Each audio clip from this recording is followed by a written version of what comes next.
एक बार फिर से स्वागत है आप सभी का आपके YouTube चैनल जीत कोचिंग क्लासेज में। आज के इस वीडियो में हम कक्षा 9 के पाठ 1 का प्रश्नावली हम 1.2 देखेंगे, ठीक है। तो प्रश्नावली 1.2 का जो हमारा पहला प्रश्न है वो है कि नीचे दिए गए कथन सत्य है या असत्य, कारण के साथ अपना उत्तर दीजिए, ठीक है।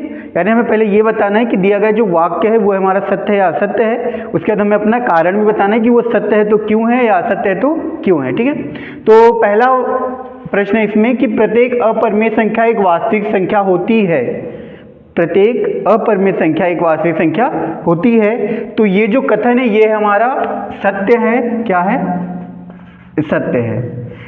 क्यों सत्य है? तो इसके पहले वाली वीडियो में हमने स्टार्टिंग में पढ़ा था कि जो वास्तविक संख्या होती है ये क्या होती है? परमेय संख्या।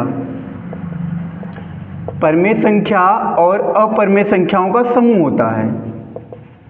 परमेय संख्या और अपरिमेय संख्याओं का क्या होता है? समूह होता है। तो जब वास्तविक संख्या में परमेय और अपरिमेय दोनों आ रही हैं, इसका मतलब क्या हुआ कि जो अपरिमेय संख्या होगी, जो अपरिमेय संख्या होगी वो वास्तविक संख्या का ही क्या होगा? एक भाग होगा।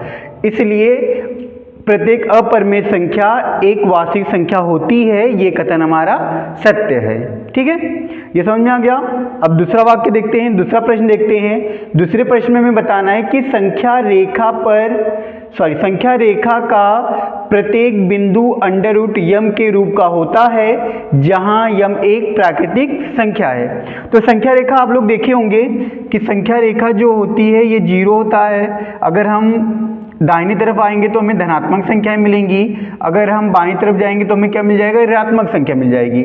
यानी अगर हम संख्या रेखा पे जैसे जैसे दाहिनी तरफ बढ़ेंगे संख्या बढ़ती हुई जाती है, यानी प्लस में आती है 0 के दाहिनी तरफ, और 0 के बाईं तरफ जो संख्या होती है वो हमारी ऋणात्मक संख्या होती है, यानी माइनस में होता है, ठीक है। तो यहाँ पे जो यम दिया गया वो क्या दिखा रहा है? प्राकृतिक संख्या दिखा रहा है। तो अगर हम प्राकृतिक संख्याओं के लिए देखें, यानी धनात्मक संख्याओं के लिए देखें, तो संख्या रेखा तो अंडर रूट यम ये तो सत्य हो सकता है। लेकिन अगर हम ऋणात्मक संख्याओं की बात करें तो संख्या रेखा पे अगर हम ऋणात्मक संख्याओं को दिखाएंगे तो उनको हम अंडर रूट में नहीं दिखा सकते हैं। क्यों?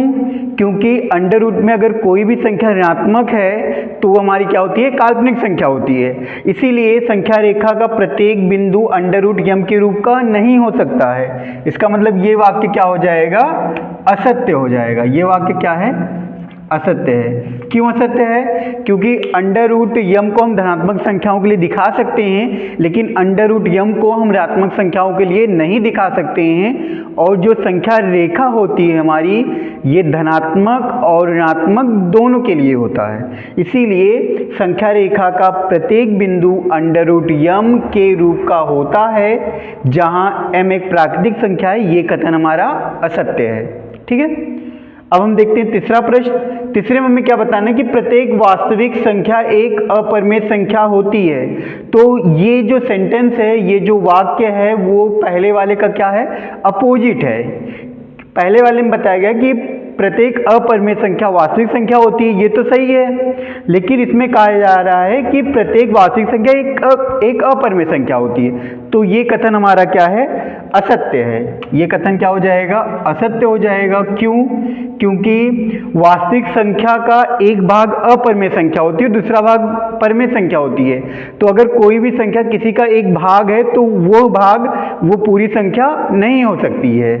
इसीलिए प्रत्येक वास्तविक संख्या एक अपरिमेय संख्या नहीं हो सकती है, और यहाँ पे दिया गया है कि होती है, इसलिए यह कथन हमारा क्या है?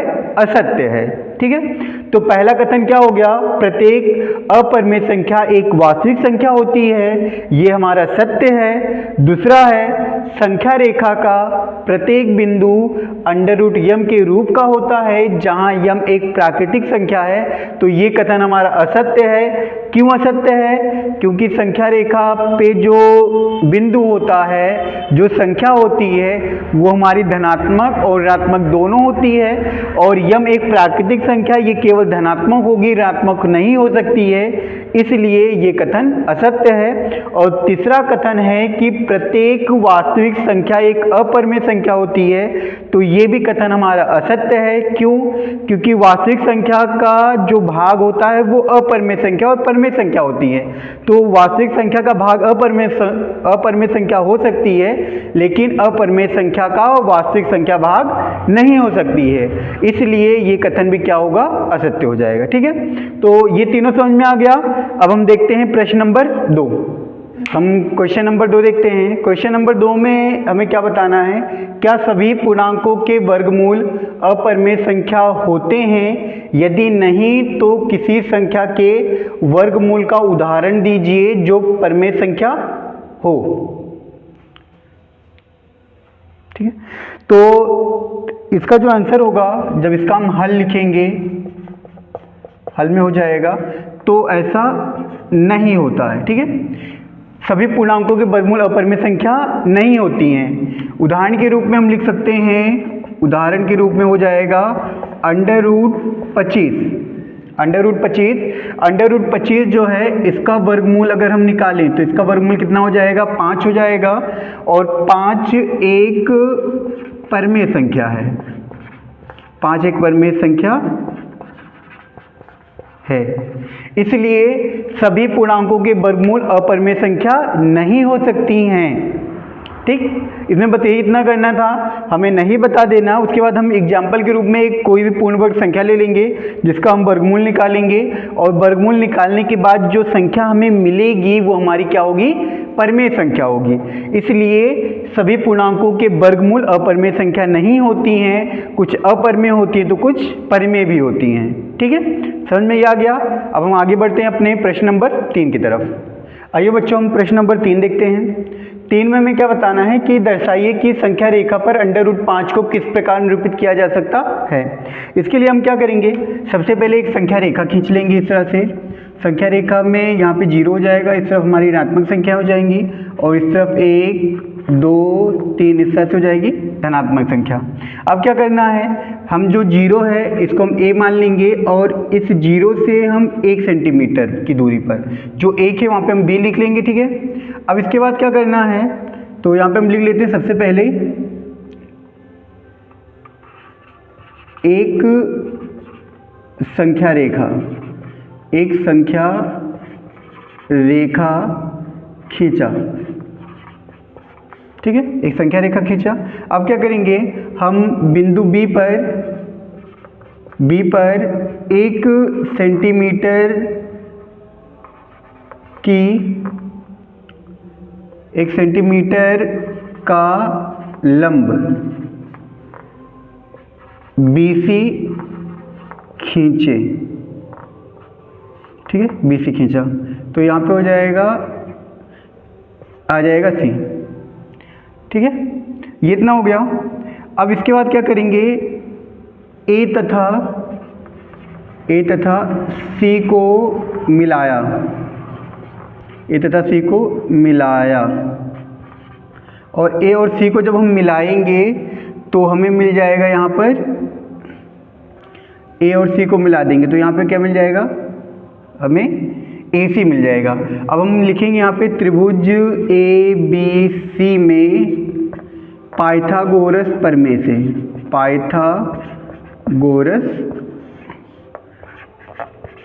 प्रमेय से। ठीक है, तो त्रिभुज ABC में पाइथागोरस प्रमेय से हम क्या करेंगे? यहाँ पे कर्ण, आधार और लंब, इनमें जो संबंध होता है इनको निकालेंगे। तो पाइथागोरस प्रमेय आप कक्षा 7 8 में पढ़ चुके हैं कि पाइथागोरस प्रमेय क्या होती है कि इस प्रमेय के अनुसार किसी भी समकोण त्रिभुज की सबसे बड़ी भुजा का वर्ग शेष दोनों भुजाओं के वर्गों के योग के बराबर होता है। यानी कर्ण का वर्ग ये बराबर होता है लंब का वर्ग प्लस आधार का वर्ग। तो इसमें जो कर्ण मिलेगा हमें ABC में कितना मिल जाएगा? AC स्क्वायर बराबर हो जाएगा AB square plus BC square. तो AC को हमें निकालना है, इसको ऐसे ही रहने देंगे। AB का मान कितना हो जाएगा? 0 से 1 सेंटीमीटर की दूरी, 1 सेंटीमीटर का स्क्वायर, और BC हमने 1 सेंटीमीटर खींचा है तो 1 का स्क्वायर प्लस 1 का स्क्वायर, तो 1 प्लस 1 बराबर हो जाएगा 2। यानी AC स्क्वायर बराबर अगर 2 मिला तो AC बराबर हमें कितना मिल जाएगा? √2। तो AC का मान कितना हो गया √2, हमें कहाँ तक दिखाना है √5 तक दिखाना है। अब पुनः हम क्या करेंगे, पुनः C पर एक लंब, पुनः C पर एक लंब CD खींचा। क्या करेंगे, फिर से हम CD खींचेंगे। तो यहाँ पे अगर हम मान लीजिए इसका लंब हो गया CD, कितने सेंटीमीटर का, 1 सेंटीमीटर का एक लंब हम CD खींचेंगे और फिर D को क्या करेंगे, A से मिला देंगे। तो अब जो यहाँ पे बना त्रिभुज ACD में, त्रिभुज ACD में फिर से हम पाइथागोरस प्रमेय लगाएंगे तो हमें मिल जाएगा AD² बराबर हो जाएगा ये AC² प्लस CD²। तो AC² का जो मान है, AC का मान कितना है √2 का स्क्वायर प्लस CD का मान 1 का स्क्वायर बराबर हो जाएगा ये √2 का स्क्वायर 2 प्लस 1 आ जाएगा ये 3, इसलिए AD बराबर आ जाएगा √3। AD मिल गया। पुनः हम क्या करेंगे, AD पे फिर से 1 सेंटीमीटर की एक रेखा खींची जाएगी इस तरह से, ये हो जाएगा हमारा E को फिर से हम क्या करेंगे, A से मिला देंगे। तो अब यहाँ पे हम लिखेंगे त्रिभुज ADE, इसमें जब निकाला जाएगा तो AE का जो मान मिलेगा AE² बराबर हो जाएगा AD², AD का मान √3 का स्क्वायर प्लस ED² का मान कितना है 1 का स्क्वायर, ठीक है। तो यहाँ पे हमें मिल जाएगा AE² बराबर 3 प्लस 1 यानी AE² बराबर 4 और AE बराबर कितना आ जाएगा 2। अब फिर से हम क्या करेंगे, इस पे एक फिर से लंब खींचना है और इसको यहाँ पे क्या करना है, मिला देना है, ठीक है। तो ये हो जाएगा हमारा F, और अब यहाँ पे बनेगा त्रिभुज AEF में, ठीक है। तो AEF में हमें मिल जाएगा कि AF² ये बराबर हो जाएगा AE² प्लस EF² बराबर हो जाएगा AE का मान कितना आ गया 2 का स्क्वायर प्लस 1 का स्क्वायर बराबर हो जाएगा 4 प्लस 1 आ जाएगा 5, AF² बराबर 5, इसलिए AF बराबर हो जाएगा √5, यानी AF की जो लंबाई होगी ये हमारी क्या हो जाएगी √5 के बराबर हो जाएगी।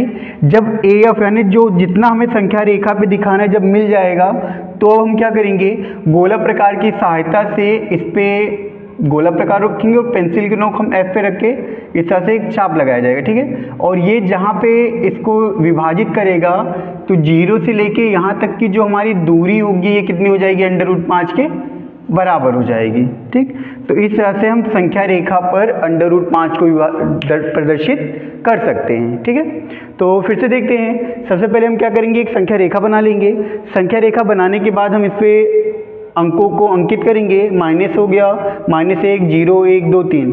इसके बाद क्या करना है, हमें B, हमने 0 को A दिखा दिया और जो 1 था उसको बिंदु B दिखा दिया।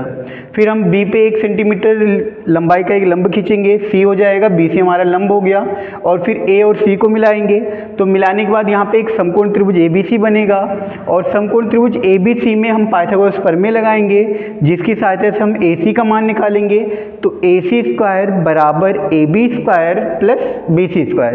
तो 1 का स्क्वायर 1 हो गया और फिर 1 का स्क्वायर 1, तो 1 प्लस 1 हो जाएगा 2, AC² बराबर 2, इसलिए AC बराबर आ जाएगा √2। पुनः C पर एक लंब हम CD खींचेंगे और एक लंब CD खींचने के बाद ये त्रिभुज बन जाएगा ACD। ACD में हम पाइथागोरस प्रमेय लगा के AD का मान निकालेंगे। तो AD को सॉल्व करने के बाद हमें AD का जो मान मिला वो मिल जाएगा √3। पुनः हम फिर से जो CD है उस पर हम एक लंब खींचेंगे ED या DE खींचेंगे और DE खींचने के बाद हमें जो कर्ण मिलेगा वो AE मिल जाएगा और AE का मान जब निकालेंगे तो आ जाएगा 2। पुनः हम ED पर एक लंब EF खींचेंगे और EF की सहायता से हम AF का मान निकालेंगे। तो AF² बराबर AE² plus EF²। EF AE का मान 2, 2 का स्क्वायर 4, EF का मान 1, 1 का स्क्वायर 1 होता है, 4 और 1 5, AF² बराबर 5, इसलिए AF बराबर √5 हो जाएगा। और जब वो वाली भुजा मिल जाएगी जो हमें संख्या रेखा पे दिखाना है तो हम क्या करेंगे, इसको केंद्र मान के उतनी दूरी से एक चाप लगाएंगे, जो संख्या रेखा पर जहाँ पे भी वो प्रतिच्छेदित करेगा वो हो जाएगी हमारी √5, ठीक है। इस तरह से संख्या रेखा पर अंडर रूट वाली संख्याओं का निरूपण किया जाता है। ठीक है, उम्मीद है आप सभी को ये अच्छे से समझ में आ गया होगा। तो प्रश्नावली 1.2 हमारी पूरी हो चुकी है। अब अगली वीडियो में हम प्रश्नावली 1.3 का अध्ययन करेंगे। ठीक है, फिर मिलते हैं नए जोश के साथ, नए उमंग के साथ। जय हिंद बच्चों।